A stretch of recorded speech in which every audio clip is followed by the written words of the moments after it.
শারাফাত করিম আয়না। জনপ্রিয় বিজ্ঞাপন নির্মাতা অমিতাভ রেজার প্রথম সিনেমা আয়নাবাজি। নির্মাণের শুরু থেকেই কেমন হতে যাচ্ছে সিনেমাটি তা নিয়ে দর্শক মনে চলছে নানান জল্পনা কল্পনা। আর দর্শকের সেই আগ্রহের কথা মাথায় রেখে 18 জানুয়ারি প্রকাশ পেল সিনেমার ফার্স্ট লুক। আয়নাবাজি নিয়ে থাকছে আমাদের এবারের প্রতিবেদন। শারাফাত করিম আয়না। একটি শহরের গল্প, যে শহরে এখনো বাজার বসে, ফেরিওয়ালা হাঁকডাক দেয়, বাচ্চারা দল বেঁধে নাটক শিখতে যায়, মহল্লার দোকানে চা খেতে কিংবা ঠাট্টা মশকরা করতে পারবে তো। নির্মিত হয়েছে সিনেমা আয়নাবাজি।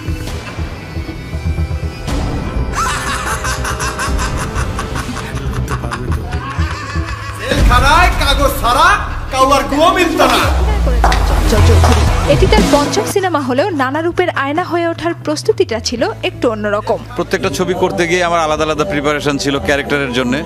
তা এখানের প্রিপারেশনটা একটু বেশি নিয়েছি। অল আর্টিস্ট একসাথে অনেকদিন রিহার্সেল দেওয়া, এবং আমরা চেষ্টা করছি আমাদের সর্বোচ্চ এফোর্ট দিয়ে ভালো কিছু করতে, যাতে দর্শকরা এই ছবিটি হলে এসে দেখে তাদের ভালো লাগে। অনম বিশ্বাস ও গাউসুল আলম শাওনের চিত্রনাট্যে সিনেমার বিভিন্ন চরিত্রে অভিনয় করেছেন ইফফাত তৃষা, পার্থ বড়ুয়া, গাউসুল আলম শাওন, এজাজ বাড়ি, হীরা চৌধুরী সহ অনেকেই। আর সিনেমার প্রধান নারী চরিত্রে অভিনয় করেছেন নাবিলা। এটি তার প্রথম সিনেমা। ক্যারেক্টারটা অনেকটাই আমার মতো, যার কারণেই আমাকে কাস্ট করা। তারপরেও কিছুটা ভাবতে হয় চরিত্রটা নিয়ে। তো চ্যালেঞ্জ কতটা ছিল জানি না, আমার কাছে প্রতিটা মুহূর্তে আসলে চ্যালেঞ্জিং লাগে।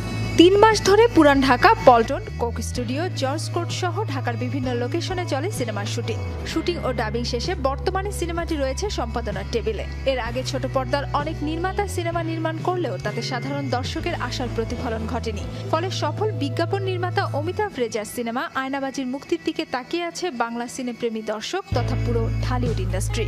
সেই প্রত্যাশা কতটা পূরণ হবে তা জানতে অপেক্ষা করতে হবে আরো কিছুদিন, কারণ আসছে মার্চে মুক্তি পেতে পারে আয়নাবাজি। আমি আয়না একজন। মাহফুজা মৌ, শোবিজ টুনাইট।